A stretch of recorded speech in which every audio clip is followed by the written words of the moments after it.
बिल्कुल। प्रेस वार्ता हो रही है। मीडिया में अभी ये खबर आई थी, बीबीसी पर आयकर विभाग नियम अनुसार संविधान के तहत कार्रवाई कर रहा है और जब ये कार्रवाई चल रही है, इसके ऊपर जिस तरह की राजनीतिक प्रतिक्रिया आने का सिलसिला जारी है, चाहे वो कांग्रेस पार्टी हो, चाहे टीएमसी हो और चाहे वो समाजवादी पार्टी हो, ये हर भारतीय के लिए एक चिंता का विषय है।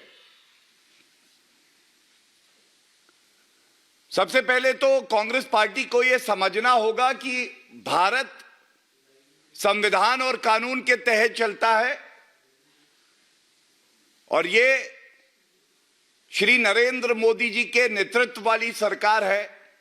यहां पे कोई भी एजेंसी हो, आईटी हो, इनकम टैक्स डिपार्टमेंट, चाहे जांच एजेंसियां हो, ये वो पिंजरे का तोता नहीं रही हैं जो सर्वोच्च न्यायालय ने कांग्रेस पार्टी की सरकार को फटकार लगाई थी। ये अपना काम कर रही हैं और सवाल आज ये भी कहा जाएगा, कोई भी एजेंसी हो, मीडिया से जुड़ी हो, कंपनी हो, अगर भारत में वो काम कर रही है तो उसको भारत के कानून को मानना होगा, उसका पालन करना होगा। अगर कुछ गलत किया नहीं है, कानून का पालन किया है, तो फिर डर कैसा, फिर चिंता कैसी? आयकर विभाग को अपना काम करने दिया जाना चाहिए और दूध का दूध और पानी का पानी हो जाना चाहिए। सबसे पहले यह कहना आज गलत नहीं होगा, बीबीसी के अगर कृत्य देखें, जिसके उदाहरण मैं आपके समक्ष अभी पेश करूंगा, तो यह पूरे विश्व की सबसे भ्रष्ट बकवास कॉरपोरेशन हो गई है। और दुख की बात यह है कि बीबीसी का प्रोपेगेंडा और कांग्रेस का एजेंडा एक साथ मेल खाता है। हम सब जानते हैं कि विश्व पटल पर किस तरह से श्री नरेंद्र मोदी जी के नेतृत्व में भारत आगे बढ़ रहा है, G20 की अध्यक्षता कर रहा है। बहुत सी ऐसी शक्तियां हैं जिनको ये बिल्कुल नहीं भाता है और जब जब भारत आगे बढ़ता है तो ये एजेंसियां हों या राहुल गांधी और कांग्रेस पार्टी और जो राजनीतिक दल विपक्ष में है, उनको बड़ा दर्द होता है। सबसे पहले तो बीबीसी का जो इतिहास है, कलंकित, काला, द्वेष भावना से भारत के खिलाफ कार्य करने का रहा है और कांग्रेस पार्टी को सबसे पहले तो यह याद करना चाहिए किस तरह से देश की प्रधानमंत्री श्रीमती इंदिरा गांधी जी ने खुद बीबीसी पे बैन लगाया।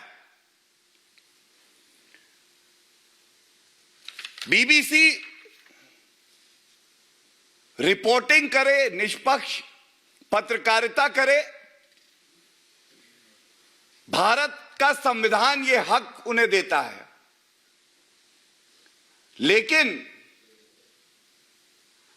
किस तरह की पत्रकारिता की आड़ में एक एजेंडा आगे बढ़ाया जाता है, वो मैं आपके समक्ष रख दूं। There is a reporting that was done by the BBC in a program. They unleashed the most venomous attack against our country. The program presenter referred to a commander of a terrorist outfit operating in Kashmir as charismatic, young militant. एक आतंकवादी जो भारत की अखंडता के खिलाफ शक्ति खड़ी हो रही है, उसको बीबीसी ने बताया करिश्माई युवा उग्रवादी है। ये करिश्माई युवा उग्रवादी, ये किस तरह की रिपोर्टिंग है? आप भारत में कार्य करना चाहते हैं और भारत के संविधान को तार तार करते हैं, भारत की अखंडता को चोट पहुंचाने का प्रयास करते हैं। इसी तरह से पूरे विश्व में भारत अपनी संस्कृति, अपनी विविधता के लिए जाना जाता है। यहां क्या त्योहार हैं, सबके क्या भाव हैं, वो बिना जाने बीबीसी ने कहा Holi is a filthy festival.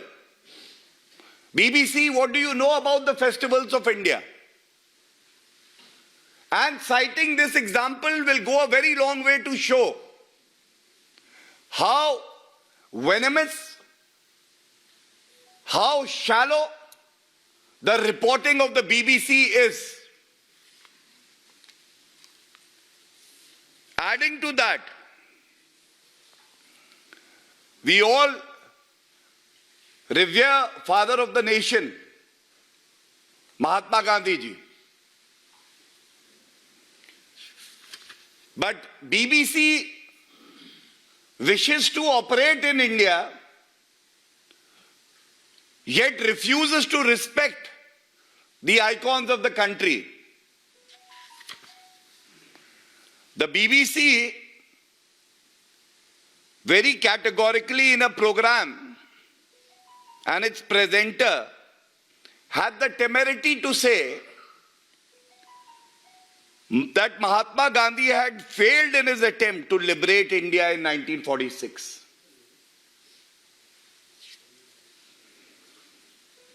And BBC should definitely also pay heed to the words of UK's longest serving Prime Minister, Margaret Thatcher. She had called the BBC as Bolshevik Broadcasting Corporation.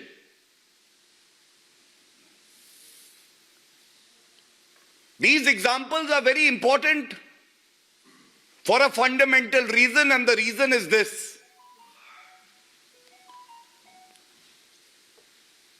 India is a country which gives an opportunity to every organization, every individual, as long as you are willing to abide by the constitution of our country, as long as you do not have a hidden agenda, as long as you don't spew venom, and as long as the facts that you bring out in public domain and you disseminate have a basis. It can't be whims and fancies of a corporation.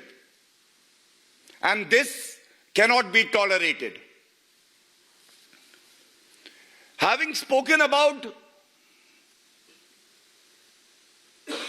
the BBC, there are larger questions to be asked to the opposition parties who have not even fulfilled their responsibility of exercising restraint.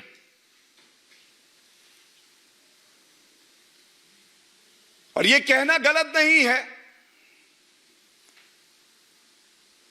क्यों ऐसा होता है कि कांग्रेस का हाथ देश विरोधियों के साथ हमेशा? पहला सवाल कांग्रेस पार्टी से यह पूछना चाहिए सबको। हम पूछ रहे हैं, जनता पूछ रही है। अगर एक संस्था, कानूनी संस्था अपना कार्य कर रही है और अभी वो कार्रवाई पूरी भी नहीं हुई है, उसका निचोड़, उसका निष्कर्ष बाहर भी नहीं आया है, किस आधार पर कांग्रेस पार्टी, समाजवादी पार्टी, तमाम विपक्षी दल, जो भी देश विरोधी ताकत है, उसके साथ खड़े हो जाते हैं? आपका चरित्र ऐसा क्यों बन गया है कि आप संयम नहीं बरत सकते? आपका चरित्र ऐसा क्यों बन गया है कि जो भी देश विरोधी ताकत होगी, चाहे वो चीन हो, चाहे वो बीबीसी, और कई बार हमने देखा कि आतंकवादियों के साथ कांग्रेस का हाथ, और तमाम ऐसे मुल्क हैं जो भारत के खिलाफ षड्यंत्र करते हैं और उनके साथ कांग्रेस पार्टी खड़ी होती। यह सवाल आपसे बार बार पूछा जाएगा।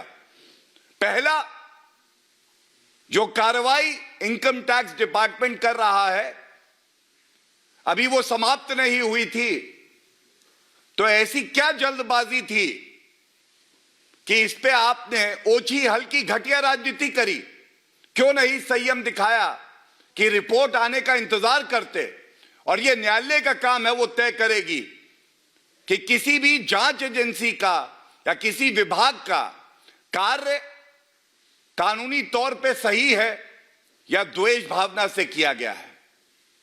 तीसरी बड़ी बात, आप ये भूल जाते हैं कि इसी बीबीसी के खिलाफ जब आपकी सरकार थी तो प्रतिबंध लगाया गया। जब बैन आपने लगाया तो वो ठीक है, लेकिन अगर आयकर विभाग अपनी कार्रवाई कर रहा है तो मोदी जी से नफरत आपकी इतनी है कि आप उसको भी राजनीतिक रंग दे रहे हैं।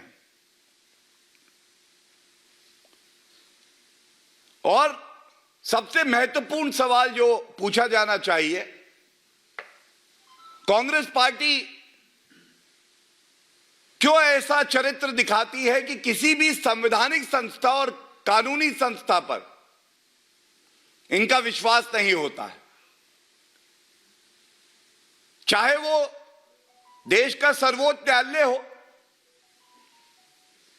चाहे वो प्रधानमंत्री का पद हो, चाहे वो भारत की सेना हो, चाहे वो इलेक्शन कमीशन ऑफ इंडिया हो, चाहे वो सीएजी हो, और अब ईडी सीबीआई पे भी आप आरोप लगाते हैं, लेकिन न्यायालय जाते हैं तो आपको कोई रिलीफ नहीं मिलता है। आयकर विभाग पे भी आपका विश्वास नहीं है, तो आपका विश्वास केवल ऐसी संस्थाओं पे है, ऐसी एजेंसियों पे है जो भले भारत का नुकसान कर दे, लेकिन आपकी राजनीतिक रोटियां सेकने के लिए आपको तवा मिलता रहे। ये बेहद ही निंदनीय है, दुर्भाग्यपूर्ण है। और मैं इतना ही कहूंगा,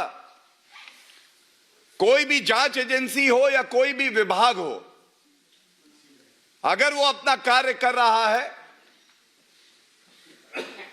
और उस पे इस तरह की राजनीतिक रोटियां सेकी जा रही हैं,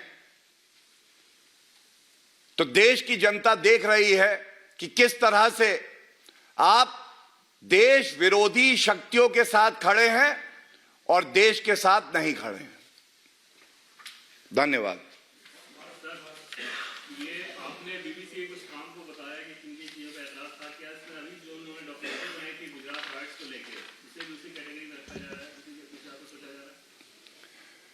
देखिए, मैं एक बात जरूर कहूंगा,